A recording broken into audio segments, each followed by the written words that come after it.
Iya, maksudnya Sampai belum pulang. belum maksudnya belum nyampe di Situbondo tuh, Pak.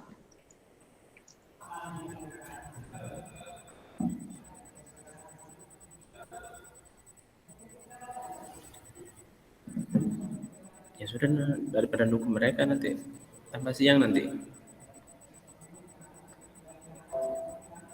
Oke ya, saya rekam dulu. Oh, ini sudah direkam. Assalamualaikum warahmatullahi wabarakatuh. Waalaikumsalam warahmatullahi wabarakatuh. Baik, di siang hari ini berjumpa dengan saya mata kuliah Anatomi Fisiologi Manusia. Kita menginjak ke pertemuan keempat.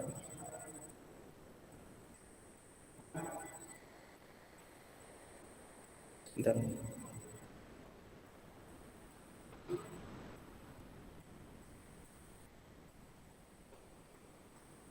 Kita menginjak ke pertemuan keempat dan kita akan mengulas mengenai sistem pertulangan, yaitu pada gangguan pertulangan, bukan pada penyakitnya tetapi pada kecelakaannya, yaitu pada patah tulang. Oke, di sini definisinya patah tulang atau bahasa medisnya fraktur itu adalah retaknya tulang, biasanya disertai dengan cedera di jaringan sekitarnya. Kemudian jenis-jenis patah tulang itu ada patah tulang tertutup, namanya ini patah tulang simplex, yaitu tulang yang patah tidak tampak dari luar. Jadi itu meskipun dari luar kelihatan normal itu kulitnya, tapi di dalam itu sudah patah itu. Bisa mungkin terjadi karena benturan ataupun karena abnormalitas dari tulangnya ataupun dari kanker. Kemudian juga ada patah tulang terbuka, patah tulang majemuk, yaitu tulang yang patah tampak dari luar karena tulang telah menembus kulit atau kulit itu mengalami robekan. Dan jenis patah tulang yang terbuka ini lebih mudah terinfeksi karena dia langsung berhubungan dengan udara luar. Dan udara itu kan banyak mengandung mikroorganisme.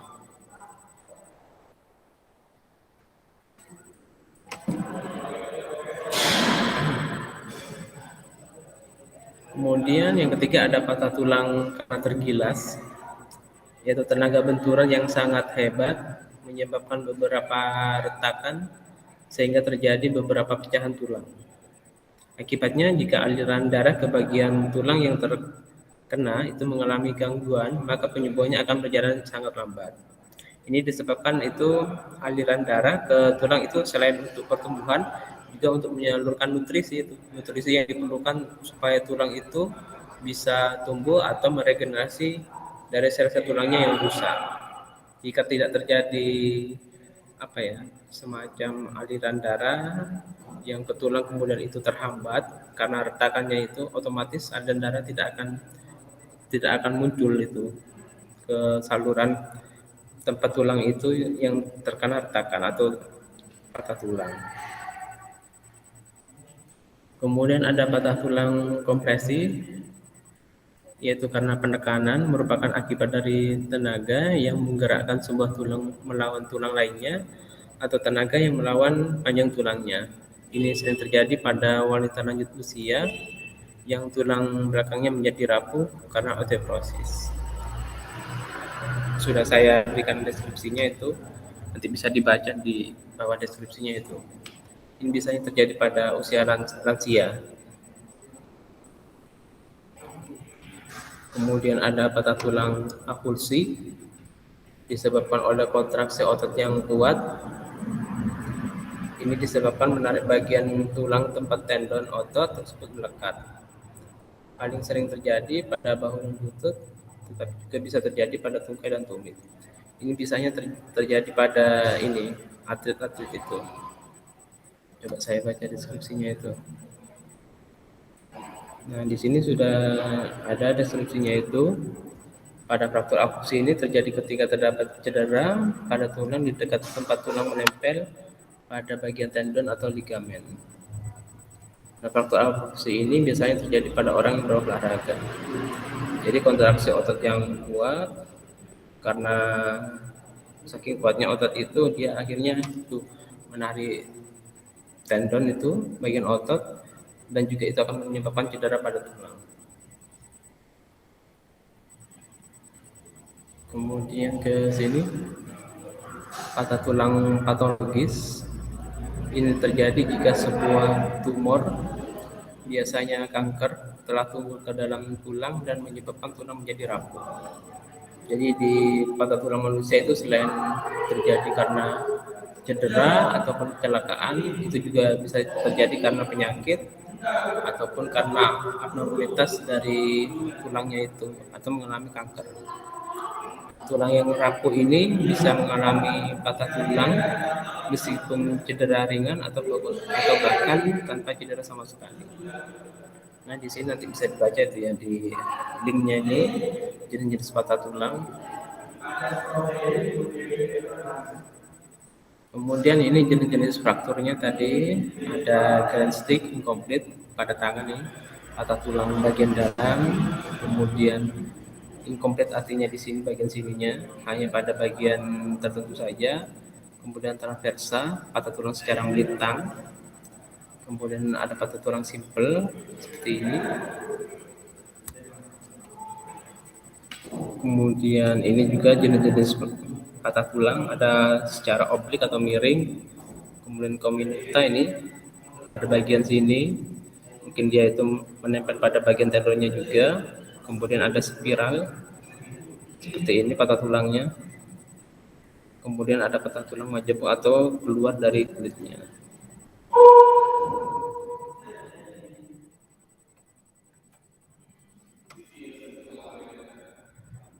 Dan ini adalah posisi fraktur yang memotong lempeng pertumbuhan tulang. Di sini fraktur yang memotong lempeng pertumbuhan tulang ini, bila ini terdapat aliran darah atau tempat terjadinya pertumbuhan itu terhambat oleh patahan tulang ini sehingga ini menyebabkan regenerasi atau penyembuhan tulang itu menjadi lambat.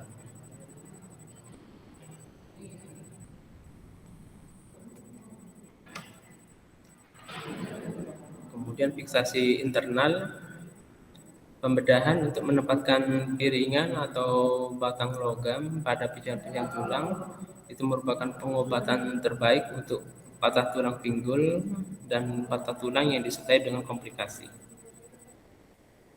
Imobilisasi lengan atau tungkai itu menyebabkan otot menjadi lemah dan menciut. Karena itu sebagian besar penderita itu akan menjalani terapi fisik. Terapi ini dimulai saat imobilisasi dilakukan dan dilanjutkan sampai ada pembedaian, kemudian pemasangan gips atau traksi yang telah dilepaskan. Nah, seperti ini.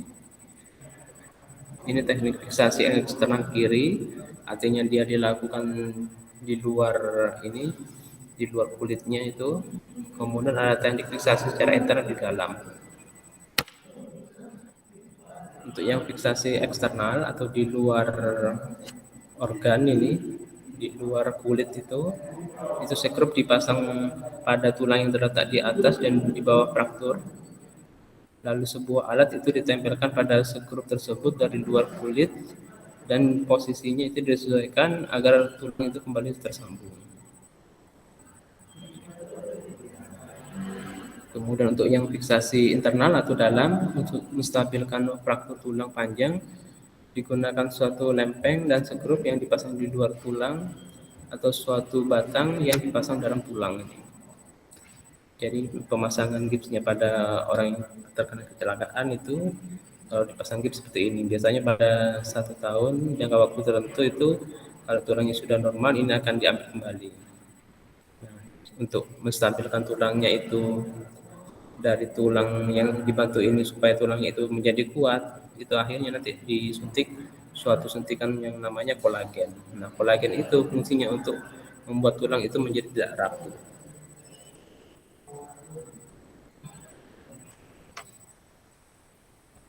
Kemudian gambar 4 ini adalah magnetic resonance imaging atau MRI, adalah teknologi pencitraan yang menggabungkan prinsip magnetik dan resonansi.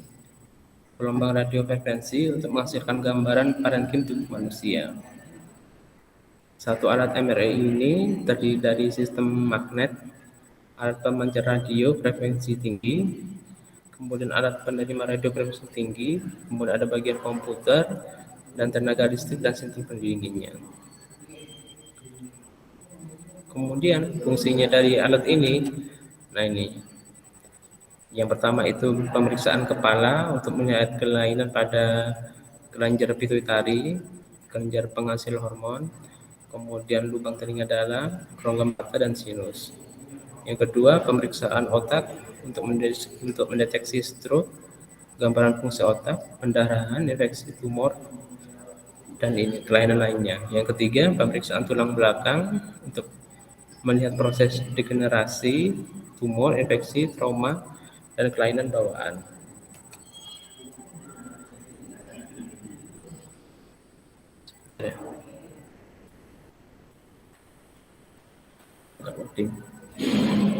Yang keempat ini untuk pemeriksaan otot dan tulang untuk organ, lutut, bahu, siku, pergelangan tangan, kaki untuk mendeteksi robekan tulang rawan, tendon, ligamen, tumor, infeksi atau abses.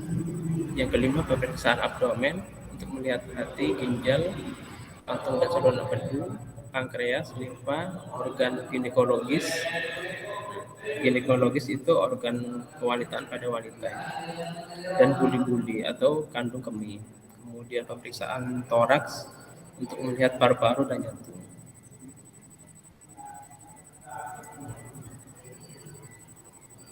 Nah, ini kelebihan dari alat MRI, dia tidak memakai sinar X, tapi kelemahannya itu biayanya mahal.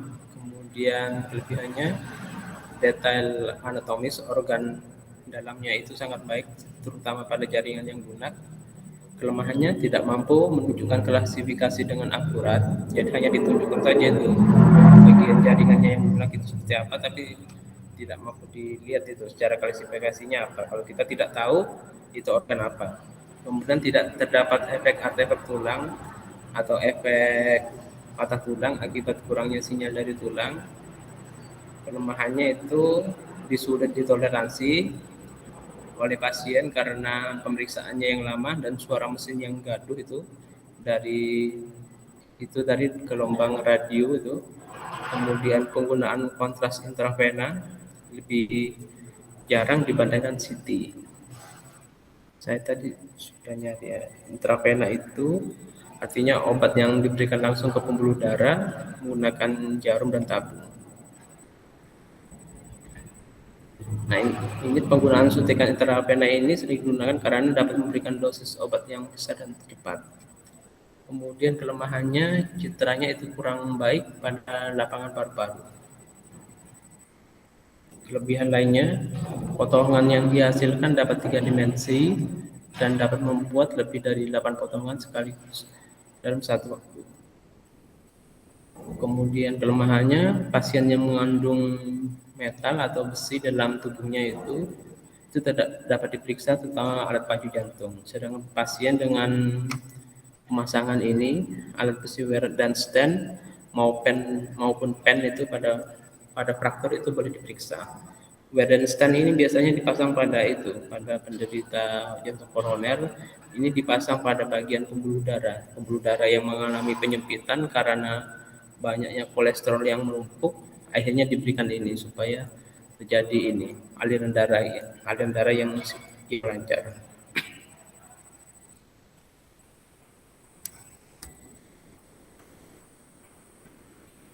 Kemudian jenis patah tulang lainnya itu harus benar-benar tidak boleh digerakkan.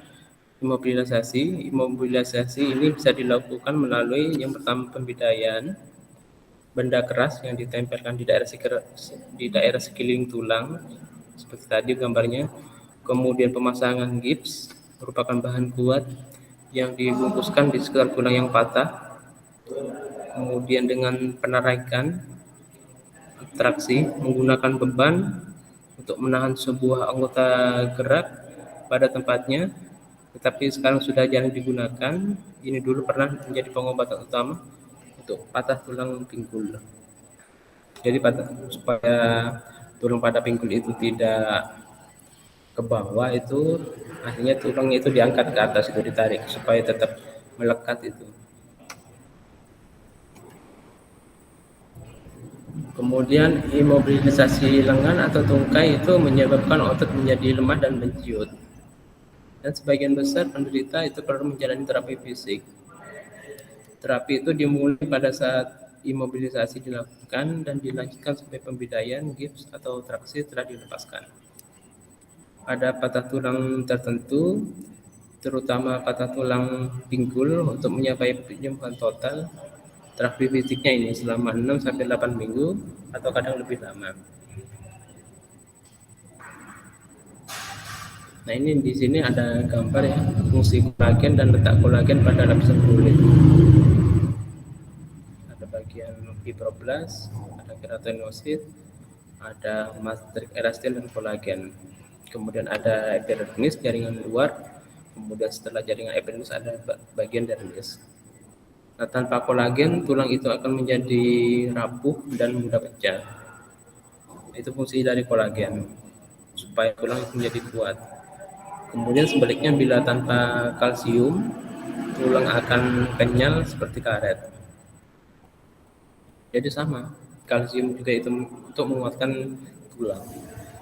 Selain merawat tulang dan sendi, kolagen bersama keratin bertanggung jawab terhadap pengenyalan kulit.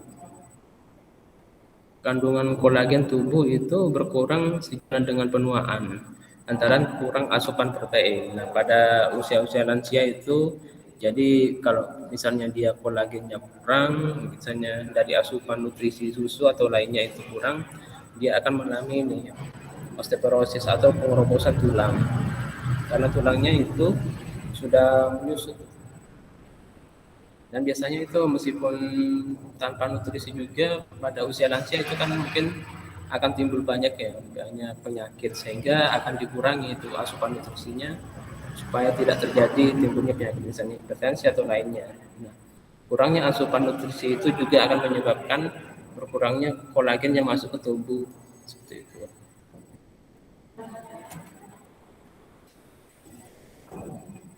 Nah, ini gambar 6 bentuk kolagen dan letak kolagen pada tungkai.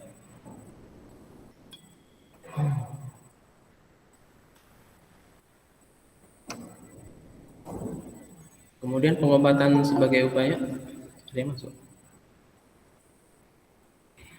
Oh, nurun.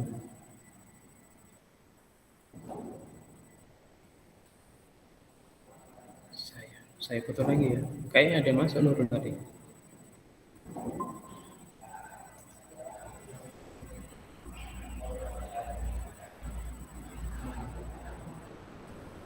Ini harus on cam, Pak. Kenapa? Harus on cam. On cam? Iya. Maksudnya? Enggak, kalian masuk gini aja sudah cukup kok. Oh, iya deh, Pak. Sebelum saya lanjut, gimana Nurul di sana itu? Apa? Kegiatannya lancar apa gimana? Alhamdulillah lancar, Pak. Oh iya. Pulang jam berapa dari sana? Ini apa? Masih di Tulungagung, Pak. Halo? Hah? Tulungagung? Iya. Kok pulangnya hari Senin? Bukannya Iya, sampai hari kemarin Minggu mau selesai? pulang, tapi sama ayah disuruh hari Senin soalnya malam selesainya, Pak. Oh gitu. Iya. Oh iya, tidak apa-apa. Ya hati-hati aja di jalan ya. Iya. Nanti kalau sudah sampai, misalnya sudah tak capek, nanti bisa ngirim ke saya nanti itu dokumentasinya itu. Buat Iya, prodi Pak. juga Iya. nanti.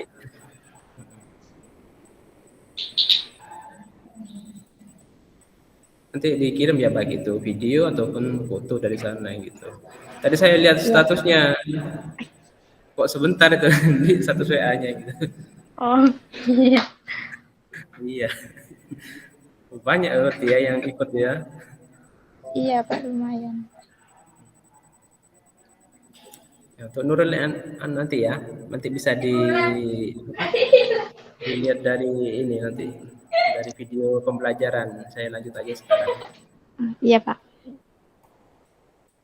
Kemudian pengobatan ini untuk patah tulang itu sebagai upaya untuk menghambat timbulnya serangan penyakit degeneratif. Nah, penyakit degeneratif itu sudah saya cari, itu adalah kondisi medis yang terjadi saat fungsi dan struktur jaringan itu memburuk seiring berjalannya waktu. Misalnya penyakit jantung dan Alzheimer itu contohnya, salah satunya. Kemudian harus ada zat yang memacu pertumbuhan sel dengan cepat atau meregenerasi sel pada tulang. Nah, di sini jelaskan lagi penyakit degeneratif itu adalah kondisi penyakit yang muncul akibat proses kemunduran fungsi-fungsi sel tubuh dari keadaan normal menjadi lebih buruk dan berlangsung secara kronis. Misalnya pada usia-usia lanjut ataupun juga pada usia muda ini bisa mungkin disebabkan karena ini tergantung dari penyakitnya. Misalnya penyakit diabetes, stroke atau hipertensi itu juga bisa dari pola makan itu. Mungkin pola makan yang terlalu banyak gula bisa. Kemudian penyakit kardiovaskular ini berhubungan dengan jantung, bisa jadi aliran pembuluh darahnya itu yang terhambat karena banyaknya kolesterol yang menumpuk pada aliran darah. Kemudian dispepsia, kanker pada tulang, payudara, serviks itu juga bisa dari makanan juga ataupun dari keturunan. Kemudian untuk pengobatan tulang ataupun pertumbuhan tulang itu dari dulu ini yang lebih banyak dipakai ini adalah tripang. Dan biasanya pada produk-produk kesehatan misalnya Keling ataupun Tianxi ini biasanya dipakai ini tripang itu, namanya gamat itu kalau nggak salah. Nah, tripang ini kayak akan faktor sel pertumbuhan, dia fungsinya untuk memperbaiki sel-sel yang rusak. Kemudian nanti kalau untuk patah tulang sudah ya. Kita ini sekarang membahas tentang ini manfaat dari tripang. Kemudian kandungan protein pada tripang itu kalau penelitian ini ya, penelitian Dr. Sen itu dia menemukan sampai 86,8% dan asam lemak esensial itu untuk memperkuat sel hati untuk mengeluarkan antibodi. Kemudian tripang atau gamat ini disebut imunomodulator lantaran kandungan kolagennya yang tinggi. Kemudian gamat larut ini dalam air sehingga langsung terserap di hati tanpa mengalami detoksifikasi. Jadi pada tripang ini kandungan kolagennya yang tinggi itu akan membuat tulang itu lebih kuat. Nah, ini maksudnya langsung terserap di hati tanpa mengalami detoksifikasi. Artinya tripang ini tidak mengandung racun itu. Kan fungsi dari hati itu juga untuk menetralkan racun.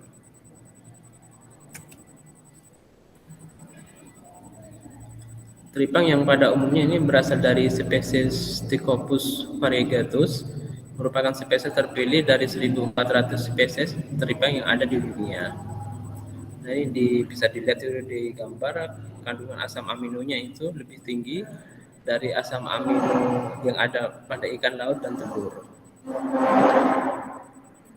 Jenis spesies terpilih ini memiliki warna keemasan yang membuktikan manfaat dan khasiat dari tripang tersebut untuk berbagai masalah kesehatan dan kecantikan. Salah satu spesiesnya itu mengandung gamma peptida. Nah, ini upaya alternatif dalam membantu proses penyembuhan luka atau kasus patah tulang dan penyakit dalam. Pada tripang itu ada kandungan shea cucumber atau gamat emas. Berdasarkan hasil penelitian, ini diketahui terdiri dari protein sekian, ada kolagennya, mineral, mukopolisakarida, glukosaneglokikan, antiseptik alamiah, kondroitin, ada omeganya, dan asam amino. Manfaatnya ini. Manfaat dari masing-masing kandungan ada manfaat protein, dia baik untuk sistem pencernaan dan lambung, memperkuat sistem daya tahan tubuh, membantu sistem pernafasan, menghasilkan hormon dan enzim, serta fungsi protein lainnya. Kemudian ada kolagen, tentunya untuk kecantikan kulit, membantu menyembuhkan luka, mengurangi masalah lambung, baik untuk paru-paru, dan bersama kondroitin ini membentuk tulang rawan. Kemudian ada glukosamine glikan, itu meringankan penyakit artritis dan sakit atau nyeri persendian, membantu meningkatkan kadar insulin darah. Nah ini pada penderita diabetes juga ini mungkin memakai produk kesehatan dari Tripang itu. Kalau kadar insulin darah itu meningkat, akhirnya insulin itu untuk menurunkan kadar gula yang ada dalam tubuh. Kemudian bersama omega ini menjaga penyumbatan dalam sirkulasi darah. Yang artinya fungsinya dari omega ini yaitu untuk menjaga penyumbatan dari lemak yang menumpuk dalam tubuh. Kemudian manfaat kondroitin itu meringankan artritis, mencegah persendian, mencegah kelenturan persendian. Kemudian membantu dan mencegah osteoporosis dan osteoartritis. Kemudian juga membantu memelihara jaringan ligamen pada tulang. Manfaat lainnya, manfaat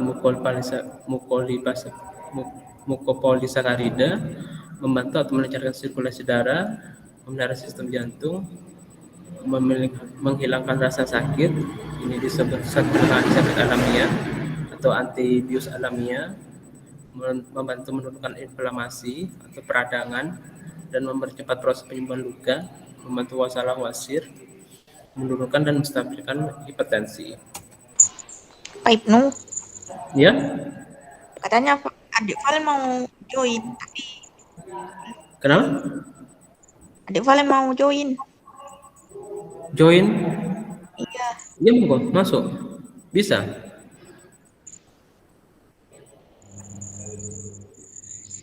Coba masuk. Saya sudah bagi linknya kok tadi.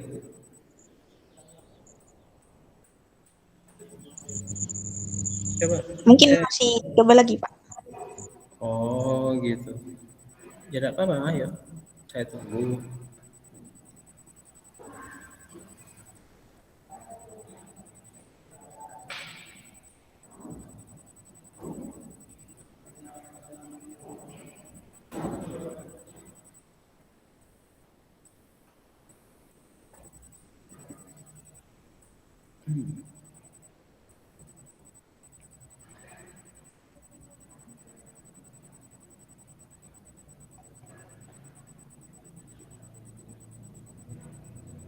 Sudah? Sudah belum? Kok belum ya? Saya lanjutkan? Atau gimana?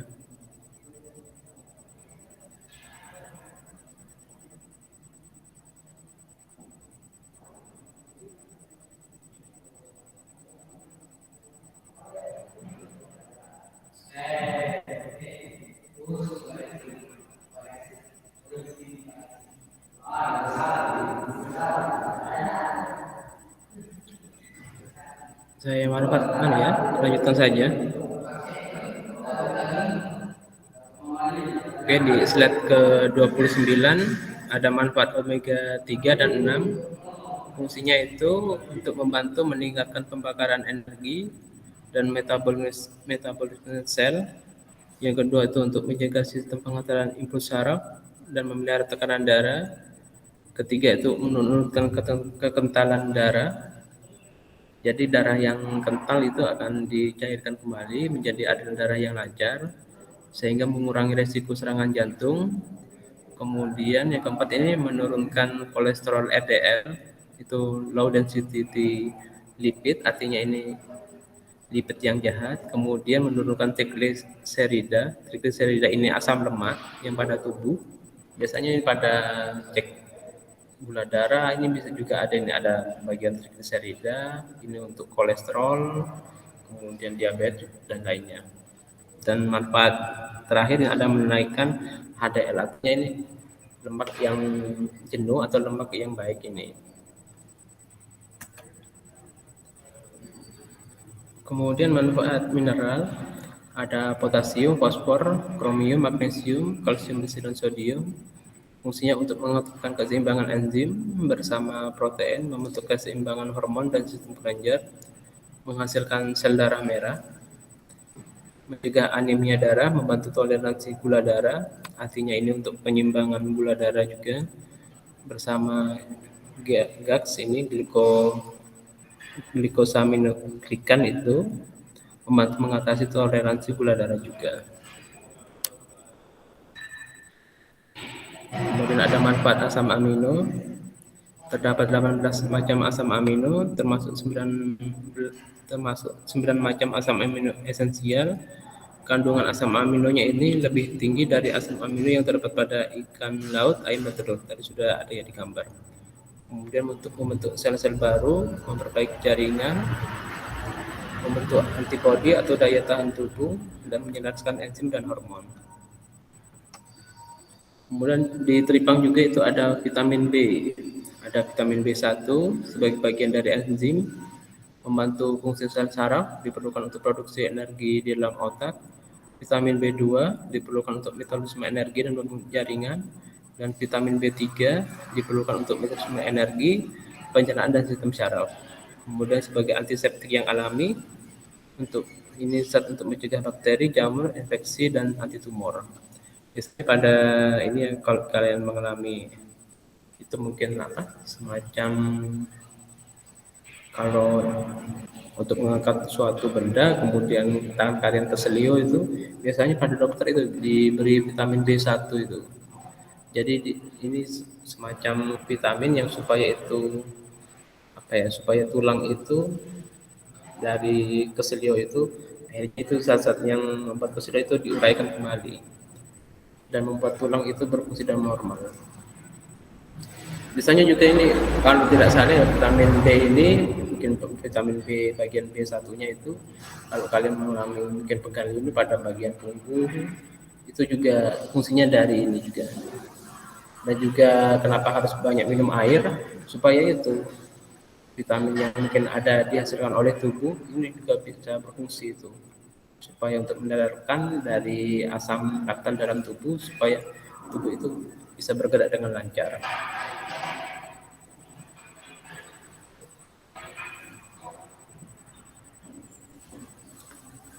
Oke, ada yang mau ditanyakan dari Desi mungkin?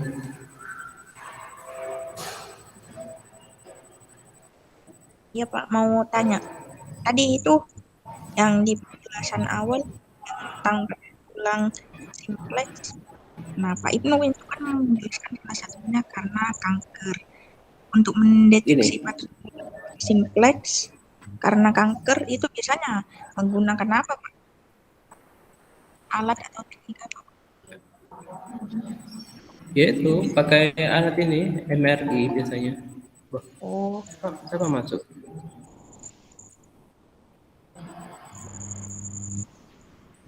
Mana baru masuk ya? Mana tadi tuh? Tadi kayak masuk.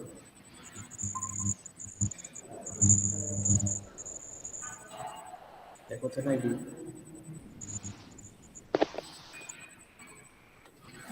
Ya, pakai alat MRI itu biasanya untuk mengetahui ini patah tulang. Dia bisa lebih langsung diketahui itu secara mendetail itu bagian mana yang rusak itu. Tapi kan biasanya kan juga ada yang kalau sederhananya itu kan langsung di ronsen itu. Kalau di ronsen kan juga bakal kelihatan itu. Tapi mungkin pada alat MRI ini dia itu lebih jelas gitu. Ataupun pada bagian-bagian tertentu itu pakai CT scan gitu. Itu juga sama. Untuk fungsi tulang juga. Maksudnya untuk melihat bagian-bagian mana yang sekiranya itu mengalami cedera. Baik itu mungkin cedera bagian dalamnya itu bisa itu. Tapi ya itu ya antara semacam itu kayak misalnya antara CT scan, MRI, dan yang tadi saya sebutkan itu yang pertama itu dengan di ronsen itu biayanya otomatis ya lebih mahal. Karena mungkin biaya ronsen itu lebih murah, CT scan lebih mahal karena keunggulannya itu lebih banyak ataupun dari MRI juga.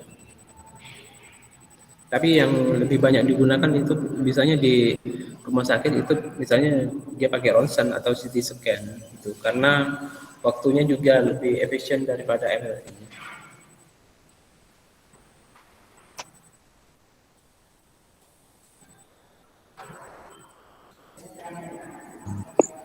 Ini Terus untuk itu kalian dengan Nurul, ya gimana? Ya ada sih. Terus gimana? Kak Ibnu Gimana? Ya terus gimana Desi? Halo? iya Pak. Kak Ibnu dah Pak duluan dah Pak. Ya gimana? Oh, enggak ada apa-apa. Enggak ini di luar topik perkuliahan tuh. Enggak apa-apa. Lanjut dulu. Ini Gimana? Pak yang masalah kanker. Oh, kanker, iya. Iya, kanker. Itu Tapi kenapa mana ya? terjadi di bagian tulang ya Pak? Iya, padahal tulang kan ya, apa? Keras gitu. Tulang Iya, kan bentuknya keras kok bisa timbul apa ya suatu bakteri atau virus di situ. Iya, ya bisa. Soalnya kan kanker itu muncul dari tulang, itu bisa jadi dari itu. Kan tulang untuk tumbuh kan nggak otomatis dia langsung tumbuh kalau nggak ada sirkulasi darahnya. Nah, sirkulasi darah yang ke tulang itu bisa jadi dari makanannya atau bisa jadi zat-zat apa ya mungkin zat-zat yang terkena radiasi ataupun zat makanan yang itu akan menimbulkan efek kanker itu pada tulang bisa jadi seperti itu ataupun juga dari gen keturunan itu bisa menimbulkan suatu penyakit kanker tulang pada gennya juga itu misalnya dari ayahnya gennya seperti ini kemudian ke anaknya itu lebih dominan gitu. Itu bisa.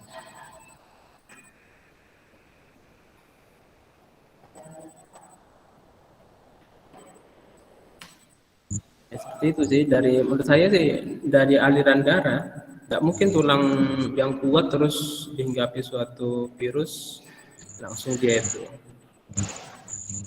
tidak langsung ke tulangnya bisa jadi dari aliran darahnya itu sirkulasi darahnya yang dia memberikan nutrisi itu sudah mengandung banyak racun bakteri atau virus itu yang akhirnya dia tumbuh di bagian tulang.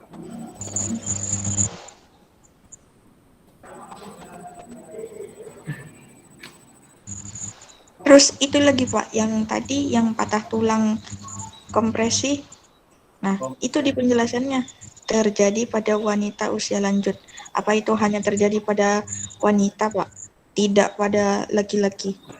Ya pada laki-laki juga sama kan tapi kan lebih banyak pada ini wanita kan osteoporosis mungkin karena pekerjaannya wanita itu lebih banyak kemudian asupan nutrisinya itu lebih sedikit ya kan biasanya kalau ya perempuan yang aktif itu bukan karena dia sering nyapu mungkin pada waktu muda masih kuat gitu tapi karena lanjut usia karena terjadi suatu penekanan otot itu yang kuat akhirnya kan tulang tidak mampu lagi itu untuk menahan jadinya antara gesekan otot dengan tulang itu akan saling berbenturan dan itu akan menyebabkan apa ya tulang itu lambat laun itu akan mengalami itu suatu kondisi di mana dia itu perlahan-lahan akan terkikis gitu bagian-bagian tulangnya itu kalau tidak di apa ya kalau tidak ditambah atau diberi asupan yang cukup gitu.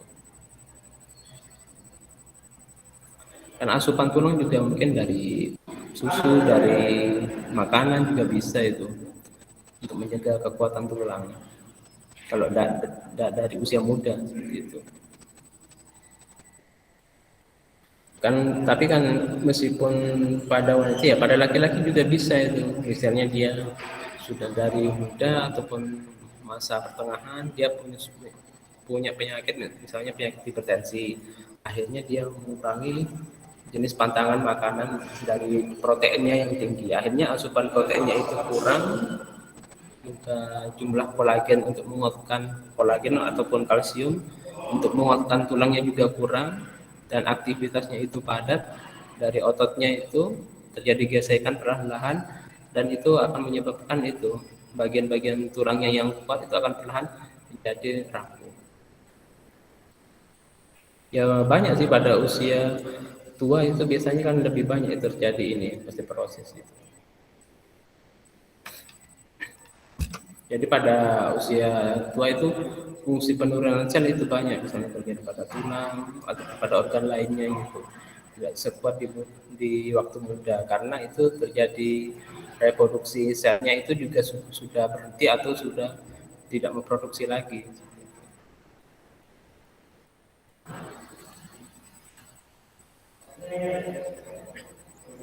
Kak, untuk teknik fiksasi tadi kan menggunakan skrup kan lagi ya Pak sebagai penahannya. Ya, Yang mana? Oh, ini. ya Iya. yang menggunakan skrup tadi sebagai penahannya Ini. di nah ya itu apa skrupnya aman Pak? Maksudnya tidak mengalami karat gitu loh Pak. Ya sih menurut saya selama di kedokteran pasti mereka kan sudah pakai bagian mungkin metal atau apa ya, zat-zat besi itu yang sekiranya itu apa ya, semacam alat kedokteran itu, misalnya dia dari menggunakan perak. Kenapa menggunakan perak? Mungkin itu karena jarang terjadi apa ya, suatu infeksi bakteri gitu. Nah biasanya kan alat-alat kedokteran itu kan menggunakan benda-benda perak itu supaya untuk terhindar dari itu infeksi bakteri itu, seperti itu. Kalau pakai besi ya kemungkinan sih, tapi kan di dalam kan dia terjadi aliran darah terus menerus gitu. Menurut saya sih enggak sih. Kan besi itu kan di dalam hanya apa ya, terbasahi oleh darah ya. Tapi di dalam tubuh kan otomatis apa ya, darah itu kan selalu mengalirnya itu ke dalam tubuh, meskipun di situ ada bakteri, bakteri dalam tubuh itu kan akan langsung mati atau terbasmi itu oleh sel darah putih. Jadi menurut saya kayaknya enggak itu, enggak berkarat gitu. Kalaupun terjadi perkaratan, ya otomatis nanti itu bakteri yang dalam besi ini juga akan dianggap suatu benda asing itu oleh sel darah putih itu. Jarang sih yang menemui sih benda berkarat gitu ya. Kemungkinan aja nanti kalau misalnya kalian cari di YouTube mungkin apa untuk pemasangan gips yang telah diambil setelah beberapa tahun itu nanti bisa dilihat itu bagiannya itu berkarat apa tidak itu. Itu. Kecuali kalau misalnya ini pemasangan gipsnya ini berada di luar kulitnya seperti ini ya, dan itu setelah mencapai puluhan tahun dia bisa terjadi perkaratan. Soalnya dia ini kan tidak terlindungi dari dalam tubuh. Kalau dalam tubuh kan meskipun dia berada dalam aliran darah itu kan ada sel darah putih itu, ada antibodi untuk mengatasi dari bakteri yang membuat benda ini berkarat. Tapi kalau berada di luar kulit seperti ini, dia akan langsung berhubungan dengan udara luar seperti itu.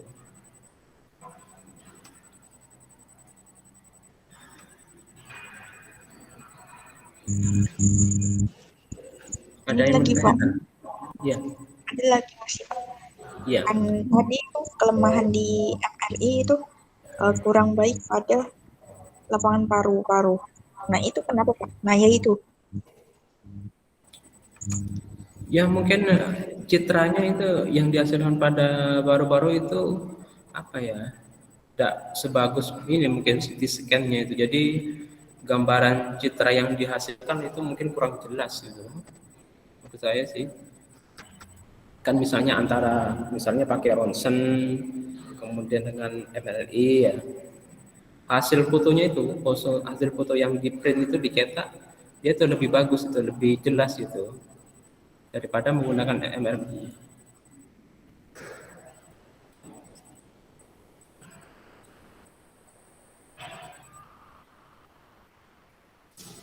Ya ini sih ada kelebihan dan kelemahannya itu dari penggunaan emerald ini. Dan dia itu biayanya mahal. Juga mungkin ini citranya pada bagian-bagian tertentu pada tubuh itu tidak begitu bagus ini. Kalau dari yang kedua ini detail anatomisnya itu sangat baik, terutama pada jaringan yang lunak. Sedangkan pada bagian paru-paru, paru-paru kan gimana ya letaknya? Bagian kanan gitu ya. Mungkin dia itu karena terhalang oleh apa ya, tulang bagian depannya, akhirnya itu tidak lebih jelas.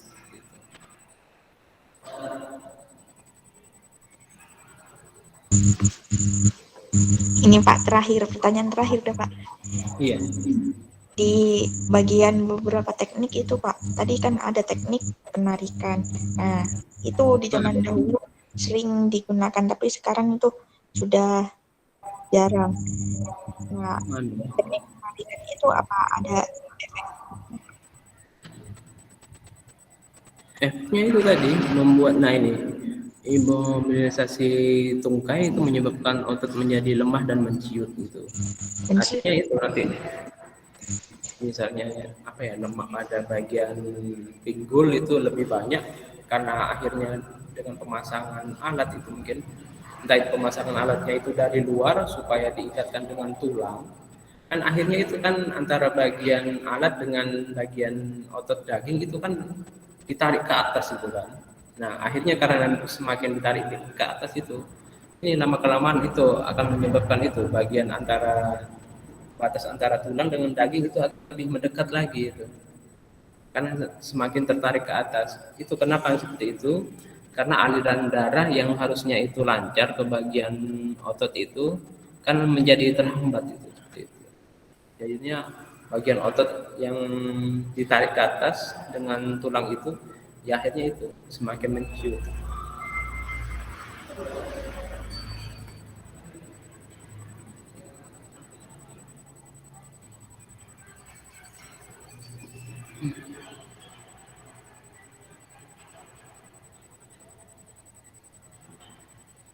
Ini penarikan traksi menggunakan beban untuk menahan sebuah anggota gerak pada tempatnya. Tapi kini jarang digunakan, tetapi dulu pernah menjadi penguat utama untuk patah tulang pinggul. Jadi patah tulang pinggul biar pinggulnya itu nanti apa ya, tulang pinggulnya tidak ke bawah, akhirnya itu ditarik itu. Mungkin pemasangan traksinya itu di luar kulitnya itu ditarik ke atas gitu.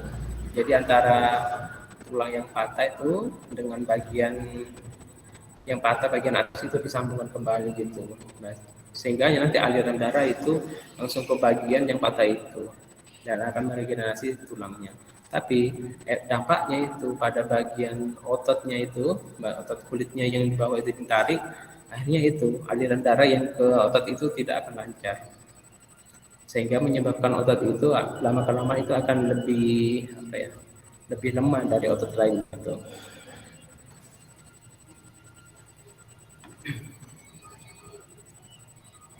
Ada lagi? Sudah Pak, itu. Mungkin yang lain. Iya. Kalau tidak ada yang ditanyakan, gimana ceritanya kalian selama berapa hari ya? 3 hari ya? Dari hari apa? 3 hari Pak. Oh iya.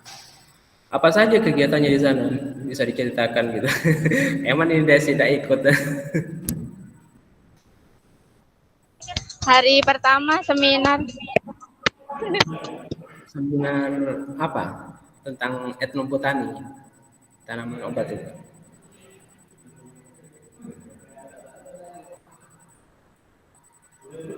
Seminar tentang apa ya menurut? Seminar tentang etnobotani. Oh gitu. Itu tentang apa yang dibahas itu?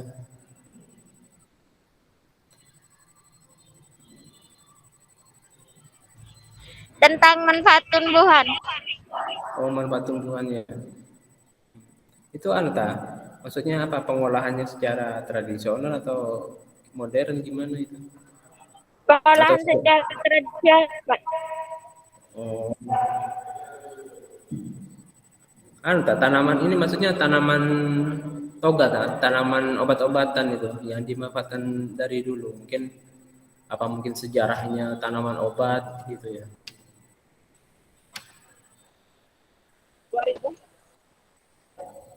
Iya itu Kak apa?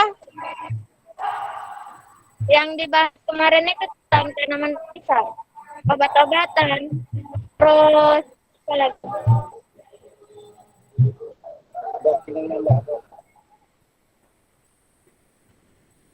Iya, biasanya saya etnobotanik itu yang bahas tanaman obat. Nanti udah misalnya kalau boleh nanti bisa di-share itu nanti mungkin materinya gitu. Tidak apa-apa meskipun kalian yang sekarang ikut mewakili Ya. ini loh manfaat Kita dapat. iya materinya. Ya bisa dapat materi ini, terus nanti manfaatnya seperti ini gitu, mungkin bisa manfaat ke arah skripsi meneliti tentang tanaman toga gitu bisa. Nanti di-share ke saya juga dah dokumentasinya, foto, video atau materi dah.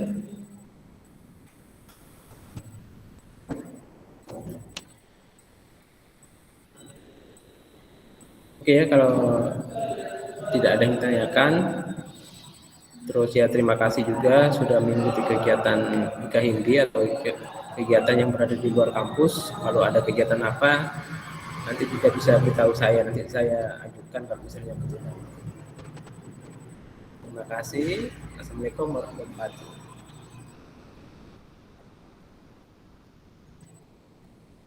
Oke, saya akhiri. Terima kasih. Assalamualaikum warahmatullahi wabarakatuh.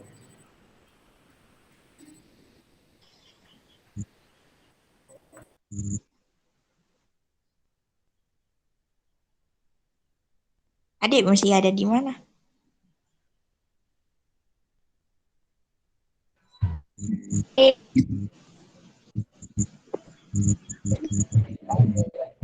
Dasar